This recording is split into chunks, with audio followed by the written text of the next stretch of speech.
Hi, this is Bruce Barkley coming to you once again from J-Tech Automotive. I'm a student here, and I'm getting ready to show you how to pull a power steering rack out of a vehicle and put it back in. And this 2006 Chevrolet Colorado. First thing we want to do, since we are pulling out the steering rack, we want to make sure the steering wheel doesn't go anywhere when you disconnect the steering shaft from the rack. So what we're going to do to stop that from happening, we're going to make sure our wheel is straight.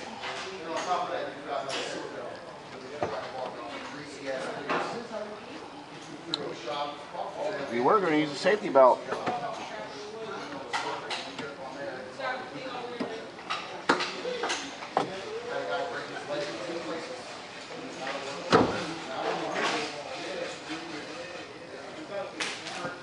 We were going to use a safety belt to hold the steering wheel straight, but the safety belt's not installed in the vehicle. So I got to come up with something else. I'll be right back. I'm back, and we got our crisis averter here with holding our steering wheel in place.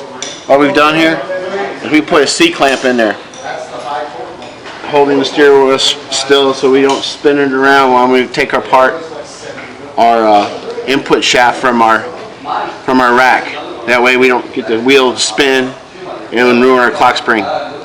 So next thing that's going to happen is I'm going to get underneath the truck and drain power steering fluid out of the system, and I'll come back to you after I complete that step. Thank you. Bruce with J-Tech again, and I want to show you where I'm going to drain the fluid at. You come underneath the car here, underneath the truck. This is our rack right here.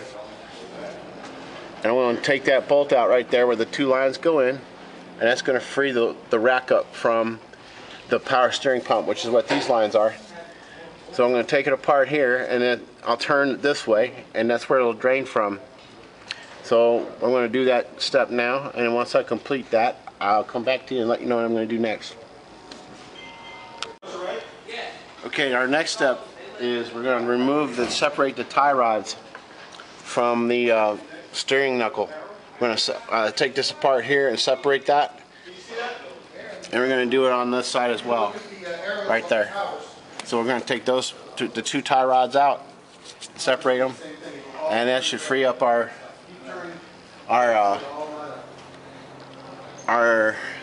and pinion. That's what we're going to do next, is take out tie rods. So I'll come back to you when I got that done. Go ahead. Okay, I've got both of my tie rod bolts out. I'm going to take this tie rod out.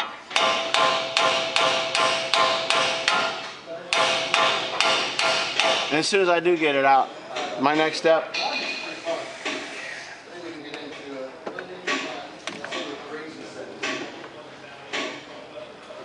is I'm going up there where the hammer's at and pull that bolt out. That's the input shaft bolt that holds the input shaft. Intermediate.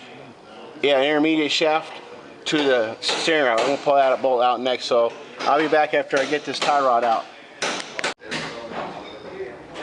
Hello, we just got finished getting the bolt out that connected the steering input shaft, which is up here. We just got that bolt out of the shaft where it connects to the input shaft for your rack. Now we have this bolt to remove, which is up here. That's the bolt right there. You can see my glove. This bolt here has to come out. And then back here, these two bolts here have to come out. And once they come out, we should have the rack ready to drop. So I'll get back to you when I get that done. Hold them in, they're on the ground here. I'm going to pull the rack out this way.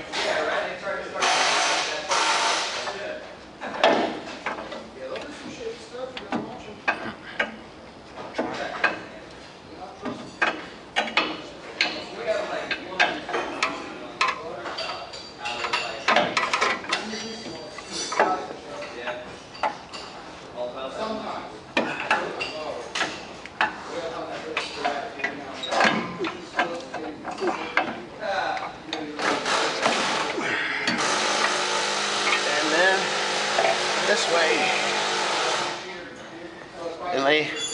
And there we have it, ladies and gentlemen. One rack out of Chevy Colorado. It's out. Yay.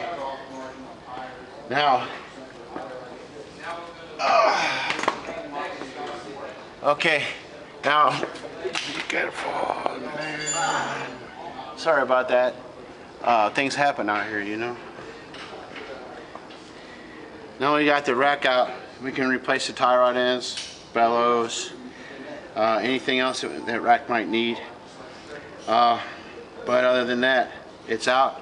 And the next thing you're going to see me do is put it back in. I'm going to put it back in and hand tighten all the bolts. Next thing, okay? So I'll come back in a minute. Hi, I'm Bruce Barclay with J-Tech. And my name is Maher from J-Tech 2. So and I wanted you to introduce you all to the person who shot the video for me removing this rack.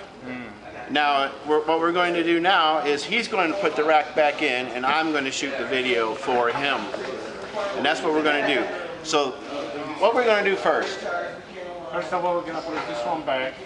And we're just going to put the bolts in, right? First of all. We're going to put bolts in there, Yes. and then we'll torque them after we get them Yes. in. So that's what we're going to do. We're going to put the rack in, and then tighten all the bolts up, and then we'll torque them when we get done. Yep. So when we come back to you, we'll be done with that step. That's what we're doing. Just rack back and bolt it. We're going to torque it. We've got all 4 bolts installed now. And we're just going to snug them up and put torque on them later. We'll come back after we get done snubbing these 4 bolts down and holding the rack in place.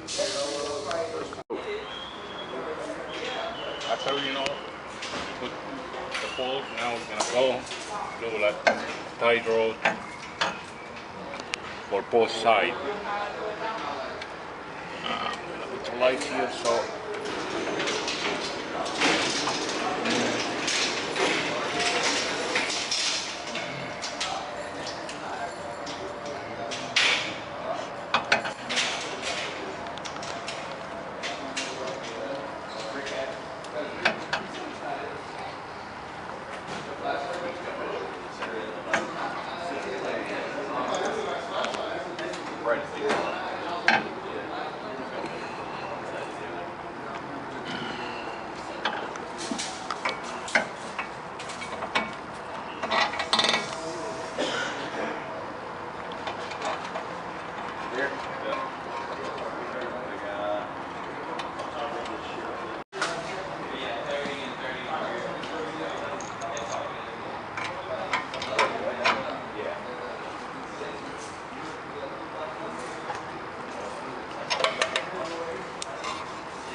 Go. So put the tie rod. We go to put the intermediate shaft here. It's going to be torque back. This one here. This piece. And we adjust it. Okay.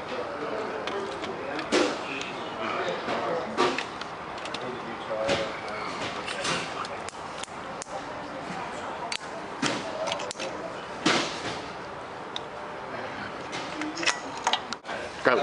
Yeah, now we just, put the intermediate bolt, we touch it up, and now we're gonna put back the pipe for power steering pump.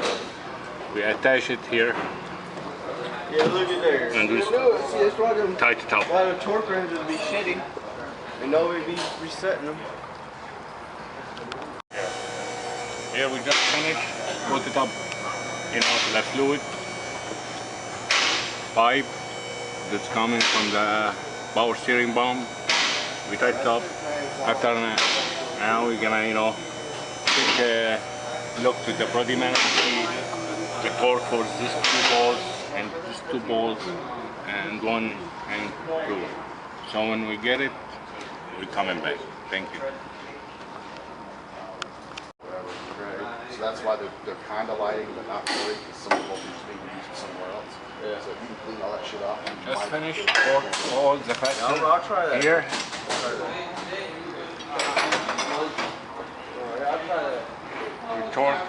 shaft, intermediate. Let me put some light on it.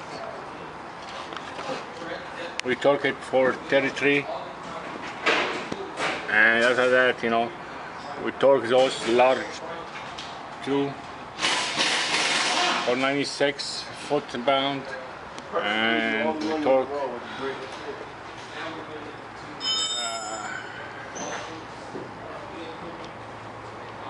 just those two for 74 foot-pound, and we torque this one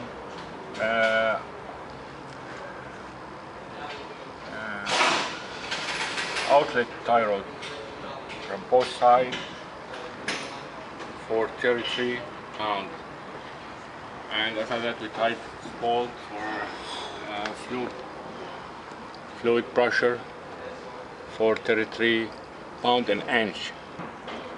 After that, now we're gonna install the wheel. We torqued up everything, and we put the liquid, and we start, you know, to bleeding the pump.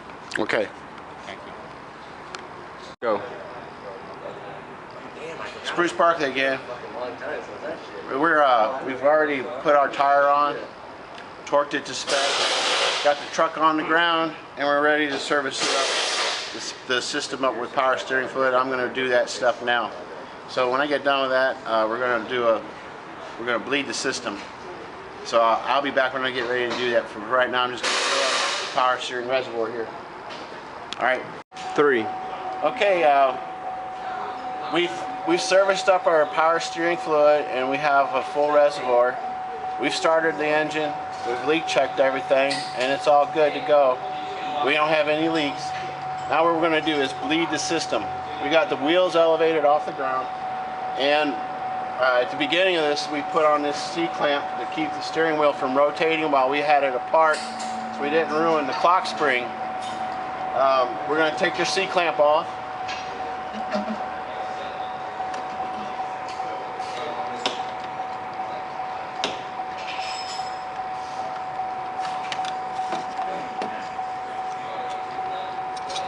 That's going to free up our steering wheel so we can cycle it. We're going to start the truck.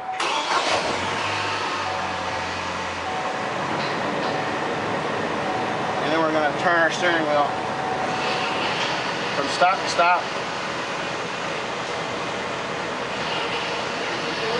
And what this is doing is bleeding our steering system out.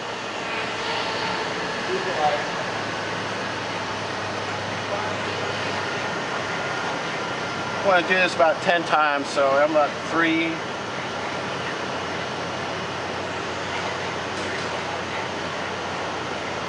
4.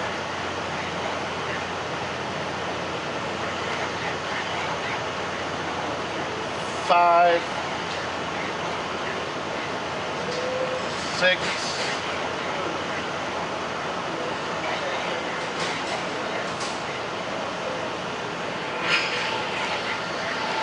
7. 8.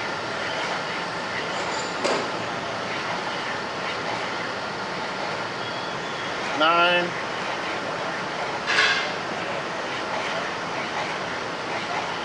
Our last time. We'll turn it to neutral, which is right here. Shut the motor off, and we're going to check our power steering fluid level, see where we're at. Steering felt nice and smooth. Didn't make any unusual noises.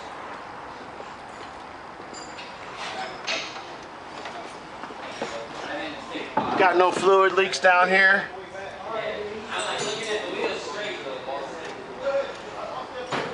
And our fluid level.